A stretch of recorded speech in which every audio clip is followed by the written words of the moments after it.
હાલો tiffin બનાવવા જાઉં. Paper તો વંચાઈ ગયું છે. પાછી વહુ ઉતાવળ કરશે. 8 વાગી ગયા છે. 9 વાગે નીકળવાની તૈયારી કરશે. મમ્મી હા હું જાઉં છું ઓફિસે. કેમ હજી ટિફિન નથી બન્યું બેટા? હું ટિફિન બનાવી દઉં તારું. બસ જો રોટલીનો લોટ બંધાઈ ગયો છે અને શાક પણ સુધારી દીધું છે. ફટાફટ બસ 15 મિનિટમાં શાક બની જશે અને રોટલી પણ એક બાજુ. મમ્મી આજે મારે ટિફિન નથી લઈ જવાનું. કેમ? મારે બહાર જમવાનું છે આજે. બહાર જમવાનું છે? હા. તો તમારે પહેલાં કહેવાય ને.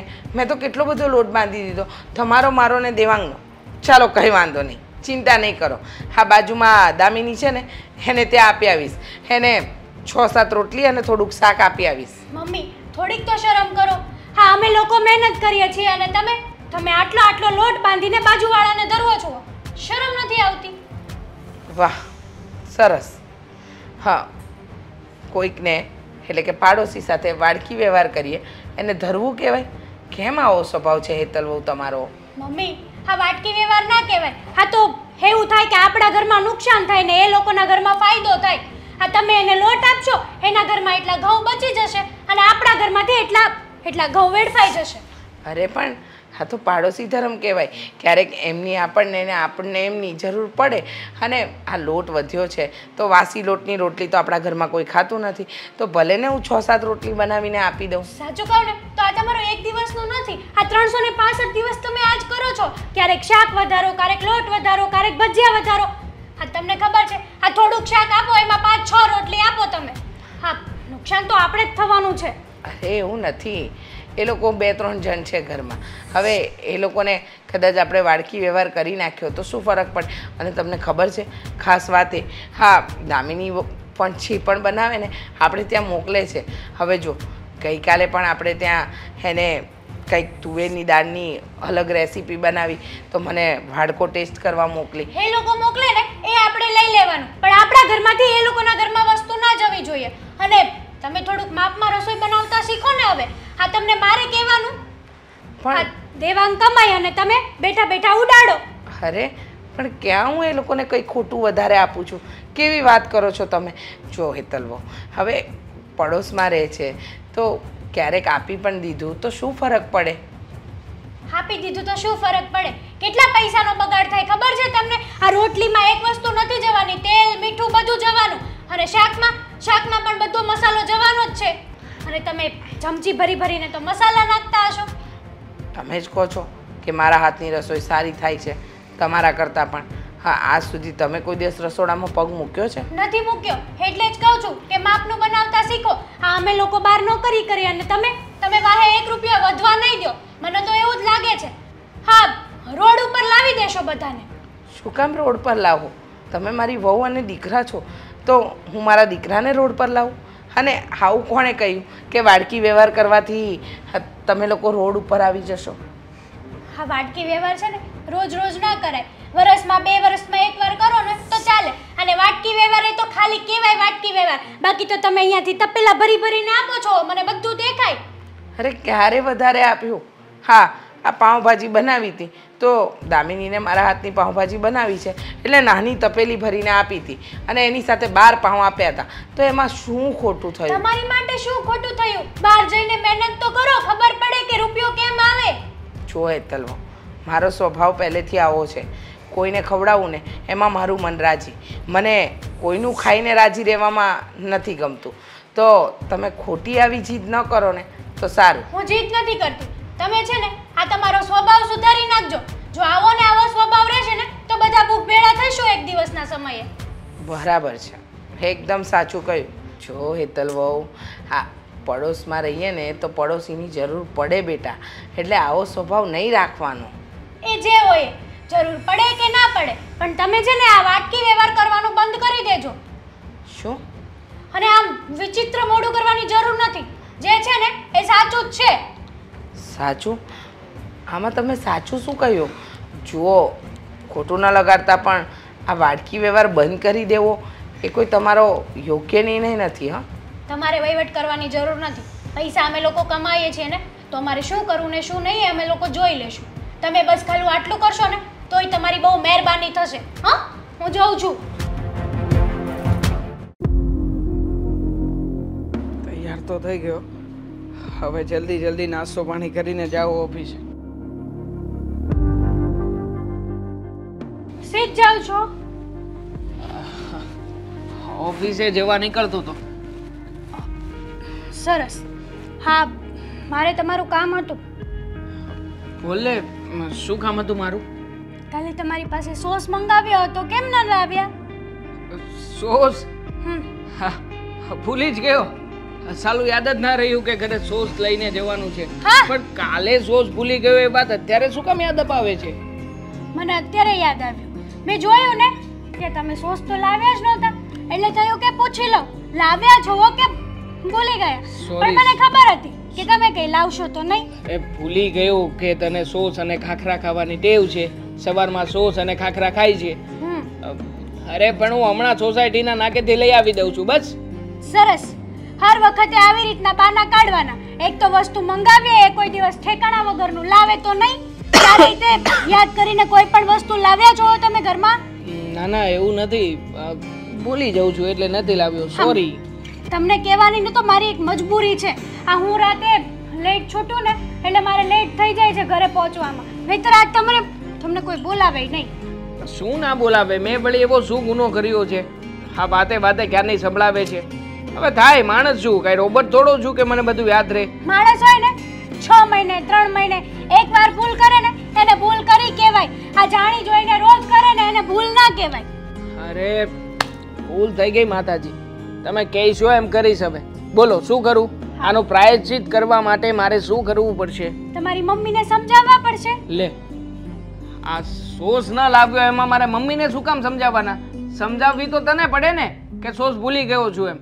હા, તમારા મમ્મી છે ને રોજ રોજ વાટકી વ્યવહાર કરે છે ઓલી દામિની ને એની સાથે. આ રોજ રોજ જો એમને વાટકી વ્યવહાર કરશે ને તો આપણે ભૂખ ભેળા થઈ જશું આમનામ. હવે એમાં શું ભૂખ ભેળા થઈએ? વાટકી વ્યવહારમાં કંઈક દઈએ તો કંઈક આપે ને સામેથી.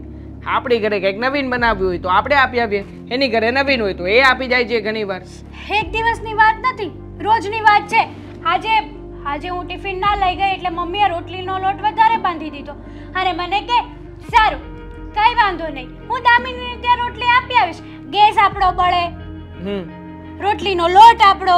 4-5 રોટલી કરીને એમના ઘરે દેવા જવાની, ઉપરથી ઘી કે માખણ બેમાંથી એક વસ્તુ તો ચોપડવાની. બરાબર, ચોપડિયા વગરની જ રોટલી આપવા જવી જોઈએ. આ ચોપડીને આપે તો માખણ ને ઘી નો બગાડ થાય ને. એનોય બગાડ થાય. આ ગેસ બળે એનું શું કરવાનું? ગેસ તો 2-5 રૂપિયાનો બળે. હવે 2-5 રૂપિયાની ગણતરી કરીને જીવવાનું. ઓ હેલો, આ તમારી કરતા તો મારે વધારે પગાર છે. હા, પણ તો શું થઈ ગયું? તારો પગાર છે, મારો પગાર છે, સારી કમાણી ઘરમાં આવે છે, ઘરમાં ખાવા પીવા વાળા 4 જણ છીએ. મતલબ કે પપ્પા ગામડે જતા રહ્યા છે પણ છે તો ખરા ને. હા, તો હવે 4 જણની અંદર કેટલી બચત થાય છે તો વિચાર તો કર. આખો તારો પગાર પેન્ડિંગ પડ્યો રહે છે. પેન્ડિંગ પડ્યો રહે એટલે વેડફવાના પૈસા? ના રે ના, વેડફ્યા થોડા કહેવાય. આ થોડું ઘણું બચ્યું હોય તો એ બાજુવાળાને આપી આવીએ, એ બિચારા ખાઈને આપણને થોડા આશીર્વાદ આપે, બીજું શું? હે ગમે તે હોય, આ પૈસા પડ્યા હશે ને તો આપણને ભવિષ્યમાં કામ લાગશે. એટલે તમે તમારી માને સમજાવી દેજો કે આ વાટકી વ્યવહાર બંધ કરી દે રોજ રોજનો. મને તો એમ હતું કે તમે મારી વાત સમજી લેશો, પણ નહીં, તમે તમારી મમ્મીનું માથું ભાંગો ને એ વાત છો. હું શું કામ કોઈનું માથું ભાંગું ભાઈ? મને કોઈનું માથું ભાંગવાનો શોખ નથી. આ તો તું મને કહી રહી છે એટલા માટે કહું છું કે હવે થોડું ઘણું કામ તેમ થાય. હા, ક્યારેક રસોઈ બનાવતા હોય તો વધે પણ ખરા અને ક્યારેક ઘટે પણ ખરા. આ ઘટતી હોય ત્યારે નથી મમ્મી માગી આવતા. વરસના વસલા દિવસે ઘટે ને તો ઘટ્યું કહેવાય. આ રોજ વધે છે અને 365 દિવસ વાટકી વ્યવહાર કરવો. સવાર સાંજ બપોર. સવારે થેપલા વધ્યા હોય તો દેવા જાય, બપોરે રોટલી વધી હોય તો દેવા જાય, સાંજે શાક વધ્યું હોય તો દેવા જાય. શું છે આ બધું? સમજાવી દેજો તમારા મમ્મીને. સારું, તું કહી રહી છે ને તો મમ્મીને સમજાવીને વાત કરી લઈશ. બસ. હા, અને તમે ખોટા આમ પૈસા ના બગાડતા. મેં ક્યાં વળી ખોટો રૂપિયો બગાડ્યો છે? જોઈ લે, આ ધરી વગરની ઘડિયાળ વાપરું છું. જો આને જે કાંટો મેં તને કહ્યું હતું તે કહ્યું કે નહીં, કાંટા ચાલે છે અંદરના, તો પછી બહારની ધરી સાથે શું મતલબ છે? હા, એ મેં ના પાડી ને એટલે વાપરો છો, નહીં તો ખર્ચો કરવાના જ હતા, ખબર છે. ઠીક છે, હવે હું જાઉં ઓફિસે? જાઓ. આ શું સોસાયટી વાળાએ નોટિસ લખીને મોકલી છે, કાંઈ સમજાતું નથી. અમારે છે ને એકવાર બતાવી તો પડશે જ. જય શ્રી કૃષ્ણ મમ્મી. જય શ્રી કૃષ્ણ બેટા. આ વાત ને આ નોટિસમાં શું લખ્યું છે? કંઈ નહીં મમ્મી, આ સોસાયટીમાં રોડ બનવાનો છે નવો, એના માટે બધા સોસાયટીના સભ્યોની સહી લેવા માટેની નોટિસ છે. અચ્છા, સાંજે જ મીટિંગ છે આજે. હા તો તું જઈ આવજો. હો. હા, જઈ આવીશ મમ્મી. હા. પણ મારે એક જરૂરી વાત કરવી હતી તમારી સાથે. મારી જોડે જરૂરી વાત શું છે? બોલ ને. મમ્મી, આ શું તમે હેતલ સાથે માથાકૂટ કરો છો? શું થયું હતું હમણાં? કેવી માથાકૂટ? શું કેવી માથાકૂટ? અરે આ હેતલ કહેતી હતી એણે કંઈક તમને જમવાનું બનાવવા વિશે વાત કરી છે. જો, વહુનું કહેવું એમ છે કે મારે આડોશ પાડોશમાં વાડકી વ્યવહાર ન રાખવા જોઈએ. હવે તું માને કે ન માને, વાત એમ છે કે આજે આપણી આડોશ પાડોશમાં જે કોઈ પણ રહે છે એ બધા ભાડે રહે છે અને નોકરિયાત વ્યક્તિઓ છે. આપણે ત્યાં ઘરનું ઘર છે, પૈસે ટકે આપણે થોડા સુખી છીએ, તો ભલે ને આપણે વાડકી વ્યવહારમાં કદાચ થોડું વધારે આપી દઈએ, શું ફરક પડે? હવે કાલે હેતલ વહુએ મને નથી કીધું કે એમને આજે ઓફિસમાં ત્યાં જ જમવાનું છે, તો મને ક્યાંથી ખબર હોય? મેં તો લોટ બાંધી દીધો હતો અને શાક પણ સુધારી દીધું. એટલે મેં કહ્યું કે હું 6-7 રોટલી બનાવી અને દામિનીના ઘરે આપી આવીશ. તો એમાં ખોટું શું કહ્યું? હું કંઈ થોડી પીઠ પાછળ કોઈ કામ કરું છું? ના મમ્મી ના, તમે કંઈ ખોટું નથી કર્યું. આ તમે જે કરો છો ને બરાબર જ કરો છો, પણ તમે વિચાર કરો ને, આ તમે જે કંઈ પણ કરો છો એ હેતલને સહેજેય ગમતું નથી, તો શું કામ કરવું જોઈએ? એટલે એને ન ગમે તો મારે નહીં કરવાનું? અને વાડકી વ્યવહારનો સ્વભાવ તો મારો તું નાનો હતો ને ત્યારથી છે. હું પહેલાં તારા પપ્પા શું પપ્પા કેમ અટકી ગયા મમ્મી?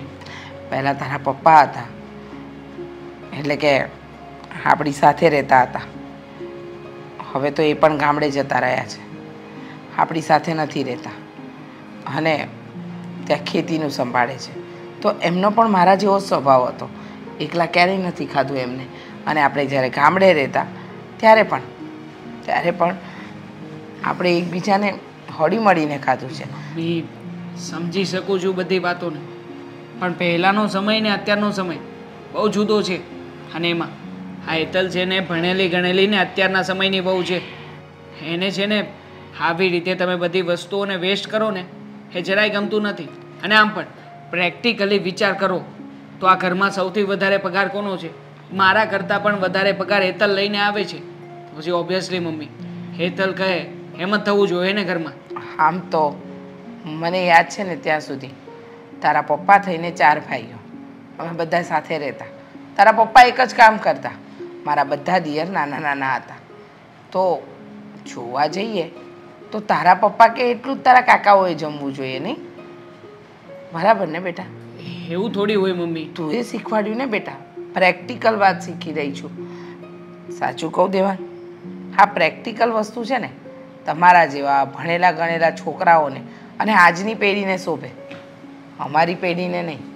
અમે લોકો તો એમાં માનીએ છીએ કે અડધો રોટલો હોય ને તો વેચીને ખાવ ને એ સાચું સુખ. તમને લોકોને એમ લાગે કે આમાં રૂપિયા વપરાઈ જાય, ખર્ચો થઈ જાય, કે આમાં તમારો બગાડ થાય છે. પણ બગાડ તો હું આમ પણ નથી કરતી. જો હેતલ વહુને એટલી જ પડી હતી તો રાત્રે જ કહી દેવું તું મને, તો હું બગાડ થવા જ ન દત. જો મમ્મી, આ બધી માથાકૂટમાં મને કંઈ ખબર નથી પડતી.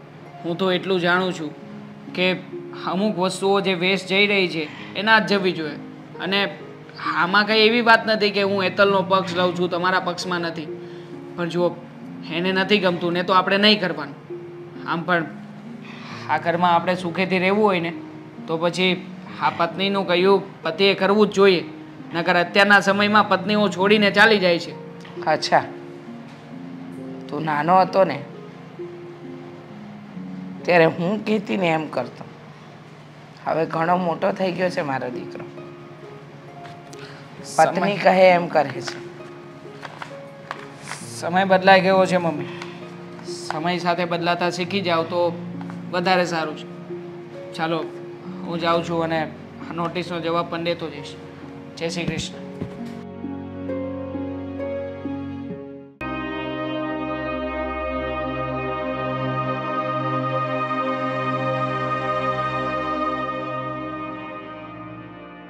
આવી ગયા તમે?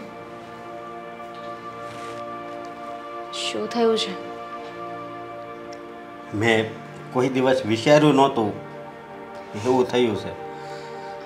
શું થયું છે? આ કારખાને હું કેટલા વર્ષથી બેસતો હતો એ તો તને ખબર છે ને. હા, તો શું થયું પણ? હા, કોઈ કઈ બોલ્યું? કોઈ કાંઈ નથી બોલ્યું, ખાલી શેઠ જ બોલ્યા. શું કઈ ભૂલ કરી તમે? નહીં. તો વાત શું છે અશોક? આવી રીતે વાતને છુપાવશો, બોલશો ને ગોળ ગોળ ફેરવશો. મારી જીભ નથી ઉપાડતી. કેમ કેવું તને? કહેશો? મને નહીં કહો તો કોને કહેશો?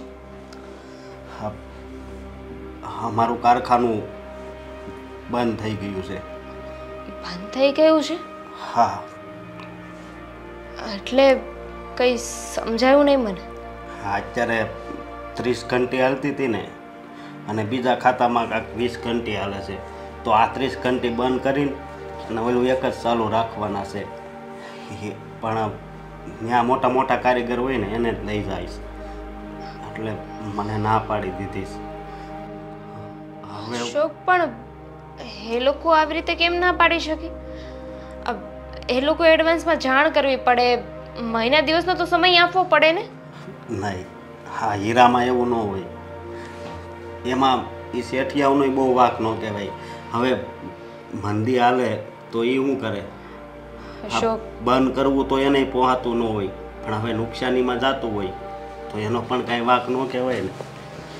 તો પણ તમને તો સારો એવો એક્સપિરિયન્સ છે ને, આ કારખાને નહીં તો બીજી જગ્યાએ નોકરી મળી જશે ને. હા, અમારી શેરીમાં 5 કારખાના બંધ થયા બધાય થઈ. એટલે અત્યારનું વાતાવરણ જે છે ને બજારનું, બહુ જ મંદીવાળું છે. અશોક, હવે આપણે શું કરીશું? મહિના દિવસનું ભાડું બાકી છે, કરિયાણાનું બિલ, આ બધા ખર્ચા કેવી રીતે પાર પાડીશું? એ જ હું વિચાર કરું છું કે હવે શું કરશું આપણે. હા, કાંઈ ખબર નથી પડતી. અને આ ભગવાને એવું લાગે છે કે આપણી પરીક્ષા લેતો હોય છે. હા, આપણી સાથે શું કામ એવું કરે છે ને એ નથી સમજાતું. એક તો પહેલાં તમારો પગાર ઘટાડી દીધો અને હવે નોકરી પરથી રજા આપી દીધી. હા, પણ તું કંઈ ચિંતા નહીં કરતી, કાંક તો રસ્તો થાય જ ને. અત્યારે કરિયાણાવાળાએ મને બોલાવ્યો, પણ મેં એમ કીધું કે થોડીક વાર પછી આવું. ન્યાય ઘણા રૂપિયા નામું થઈ ગયું છે. હા, લાઇટ બિલ, ભાડું, કરિયાણાનું બિલ અને ઘરના કેટલાય ખર્ચા. આ બધું આ મોંઘવારીમાં કેવી રીતે થશે? એ જ નથી ખબર. હા, પિયુષને રજા આપી દીધી, પણ એણે તો એના મામાને નક્કી કરી નાખ્યું. મેં પૂછાયું કે પિયુષ તાર મામાની જગ્યા છે? તો એણે કીધું કે ફૂલ થઈ ગયું છે કારખાનું, જગ્યા થઈ તો કે. મંદીનો માહોલ જ એવો છે. હવે કંઈ સમજ નથી પડતી. તમે ચિંતા ના કરો. આપણા બાજુવાળા રીચા આંટી છે ને, હું વિચારું છું કે એમની પાસેથી ઉછીના પૈસા લઈ લો. પણ હજી અગાઉ લીધેલા છે ને કાંઈ કે નહીં? હા, લીધા છે. તો એ આપશે? વાત તો કરી જો. આપે ના આપે 2 નંબરની વાત છે ને. બની શકે કે એમને દયા આવે ને હા પાડી દે. પ્રયત્ન તો કરવો પડશે ને. હા, અને બીજો વિચાર આવે છે કે આપણે દેહમાં વહી જાય, પણ અત્યારે ઉનાળો છે. જો કાકુ વાવણી થઈ ગઈ હોત ને તો એને કાંક કામ હાલત. અશોક, ગામડેથી આપણે અહીંયા આવીએ કે સારું એવું થોડું કમાઈ શકીએ, જીવનમાં થોડા આગળ આવીએ, અને અહીંયા આવીને હવે પાછું ત્યાં જવાની વાત કરો છો. આની કરતાં હું આ ઓલું શરીરમાં કે એમાં શીખી ગયો હોત ને તો સારું હતું. આ પેલ કાપું છું ને એટલે જ આવું છું. તમે ઉપાધિ ન કરો, હું વાત કરી જોઈશ.